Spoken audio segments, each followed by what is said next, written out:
यम गीता मृत्यु के देवता यमराज और उनके दूतों के बीच का संवाद है, जिसे यम गीता के नाम से जाना जाता है। हे महामुने, सातों द्वीप, सातों पाताल और सातों लोक, ये सभी स्थान जो इस ब्रह्मांड के अंतर्गत हैं, स्थूल, सूक्ष्म, सूक्ष्मतर, सूक्ष्माति सूक्ष्म तथा स्थूल और स्थूलतर जीवों से भरे हुए हैं। हे मुनिसत्तम, एक अंगुल का आठवां भाग भी कोई ऐसा स्थान नहीं है जहाँ कर्म बंधन से बंधे हुए जीव न रहते हों। किंतु हे भगवान, आयु के समाप्त होने पर ये सभी यमराज के वशीभूत हो जाते हैं और उन्हीं के आदेशानुसार नरक आदि नाना प्रकार की यातनाएं भोगते हैं। तदनंतर पाप भोग के समाप्त होने पर वे देवादि योनियों में घूमते रहते हैं।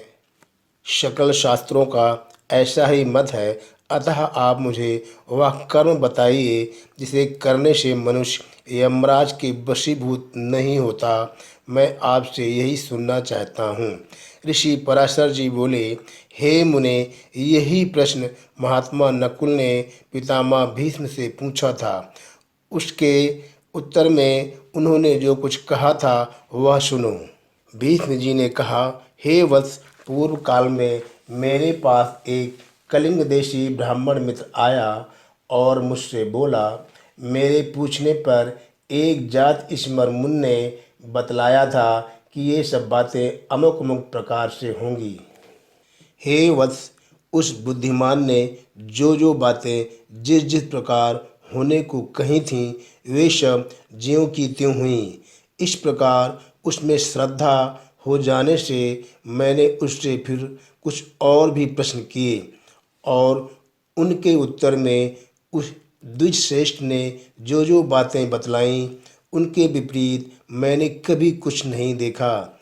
एक दिन जो बात तुम मुझसे पूछते हो, वही मैंने उस कालिंग ब्राह्मण से पूछी। उस समय उसने उस मुनि के वचनों को याद करके कहा कि उस जात ईश्वर ब्राह्मण ने यम और उनके दूतों के बीच में जो संवाद हुआ था, वह अति गूढ़ रहस्य मुझे सुनाया था। वही मैं तुमसे कहता हूँ। कालिंग बोला। अपने अनुचर को हाथ में पाश लिए देखकर यमराज ने उसके कान में कहा, भगवान मधुसूदन के शरणागत व्यक्तियों को छोड़ देना, क्योंकि मैं वैष्णवों से अतिरिक्त और सब मनुष्यों का ही स्वामी हूँ। देवपूज्य विधाता ने मुझे यम नाम से लोगों के पाप पुण्य का विचार करने के लिए नियुक्त किया है। मैं अपने गुरु श्री हर के वशीभूत हूँ, स्वतंत्र नहीं हूँ। भगवान विष्णु मेरा भी नियंत्रण करने में समर्थ हैं। जिस प्रकार स्वर्ण भेद रहित और एक होकर भी ककट, मुकुट तथा कणिका आदि के भेद से नाना रूप प्रतीत होता है, उसी प्रकार एक ही हरि का देवता, मनुष्य और पशु आदि नानाविध कल्पनाओं से निर्देश किया जाता है। जिस प्रकार वायु के शांत होने पर उसमें उड़ते हुए परमाणु पृथ्वी से मिलकर एक हो जाते हैं, उसी प्रकार गुण क्षोभ से उत्पन्न हुए समस्त देवता, मनुष्य और पशु आदि का अंत हो जाने पर उस सनातन परमात्मा में लीन हो जाते हैं। जो भगवान के सुरवर वंदित चरण कमलों की परमार्थ बुद्ध से वंदना करता है, घृताहुति से प्रज्वलित अग्नि के समान समस्त पाप बंधन से मुक्त हुए उस पुरुष को तुम दूर से ही छोड़कर निकल जाना। यमराज के ऐसे वचन सुनकर पास हस्त यमदूत ने उनसे पूछा, प्रभु, सबके विधाता भगवान हरि का भक्त कैसा होता है, यह आप मुझसे कहिए। यमराज बोले, जो पुरुष अपने वर्ण धर्म से विचलित नहीं होता, अपने सुहृद और विपक्षियों के प्रति समान भाव रखता है, किसी का द्रव्य हरण नहीं करता तथा किसी जीव की हिंसा नहीं करता, उस अत्यंत रागादि शून्य और निर्मल चित्त व्यक्ति को भगवान विष्णु का भक्त जानो।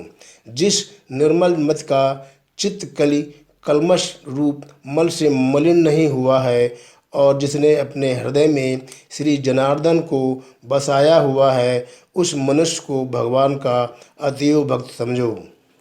जो एकांत में पड़े हुए दूसरे के सोने को देखकर भी उसमें अपनी बुद्धि द्वारा तृण के समान समझता है और निरंतर भगवान का अनन्य भाव से चिंतन करता है, उस नरश्रेष्ठ को विष्णु का भक्त जानो।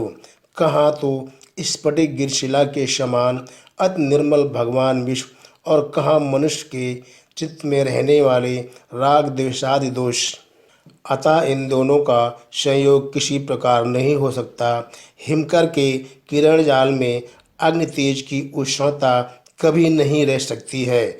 जो व्यक्ति निर्मल चित्त, मात्सर्य रहित, प्रशांत, शुद्ध चरित, समस्त जीवों का सुहृद, प्रिय और हितवादी तथा अभिमान एवं माया से रहित होता है, उसके हृदय में भगवान वासुदेव सर्वदा विराजमान रहते हैं।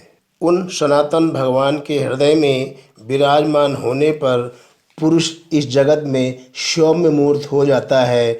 जिस प्रकार नवीन साल वृक्ष अपने सौंदर्य से ही भीतर भरे हुए अति सुंदर पार्थिव रस को बतला देता है। हे दूत, यम और नियम के द्वारा जिनकी पाप राशि दूर हो गई है, जिनका हृदय निरंतर श्री अच्युत में ही आसक्त रहता है तथा जिनमें गर्व, अभिमान और मात्सर्य का लेश भी नहीं रहा है, उन मनुष्यों को तुम दूर से ही त्याग देना। यदि खड़ग, शंख और गदाधारी अव्यय आत्मा भगवान श्री हरि हृदय में विराजमान है, तो उन पाप नाशक भगवान के द्वारा उसके सभी पाप नष्ट हो जाते हैं। सूर्य के रहते हुए भला अंधकार कैसे ठहर सकता है?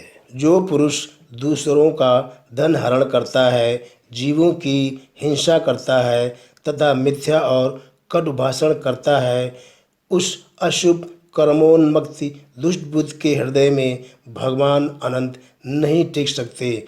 जो कुमति दूसरों के वैभव को नहीं देख सकता, जो दूसरों की निंदा करता है, साधुजनों का अपकार करता है तथा न तो श्री विष्णु भगवान की पूजा ही करता है, न दान ही देता है, उस अधम के हृदय में श्री जनार्दन का निवास कभी नहीं हो सकता। जो दुष्ट बुद्धि अपने परम सुहृद, बंधु बांधव, स्त्री, पुत्र, कन्या, पिता तथा भृत्य वर्ग के प्रति अर्थतृष्णा प्रकट करता है, उस पापाचारी को भगवान का भक्त मत समझो। जो दुर्बुद्धि पुरुष असत कर्मों में लगा रहता है, नीच पुरुषों के आचार और उन्हीं के संग में उन्मत्त रहता है तथा नित्य प्रति पापमय कर्म बंधन से ही बनता जाता है, वह मनुष्य रूप पशु ही है। वह भगवान वासुदेव का भक्त नहीं हो सकता है। यह सकल प्रपंच और मैं एक परम पुरुष परमेश्वर वासुदेव ही है। हृदय में भगवान अनंत के स्थित होने से जिनकी ऐसी स्थिर बुद्धि हो गई हो, उन्हें तुम दूर से ही छोड़कर चले जाना।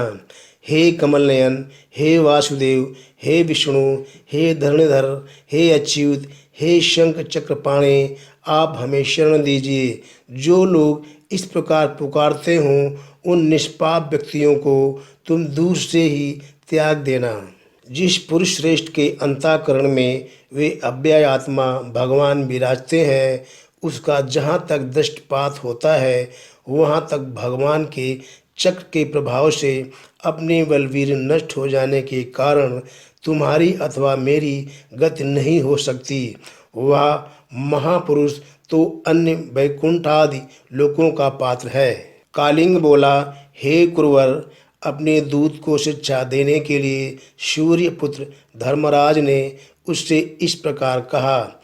मुझसे यह प्रसंग उज्जात स्मरमुन ने कहा था और मैंने यह संपूर्ण कथा तुमको सुना दी है। श्री भीष्म जी बोले, हे नकुल, पूर्व काल में कलिंग देश से आए हुए उस महात्मा ब्राह्मण ने प्रसन्न होकर मुझे यह सब विषय सुनाया था।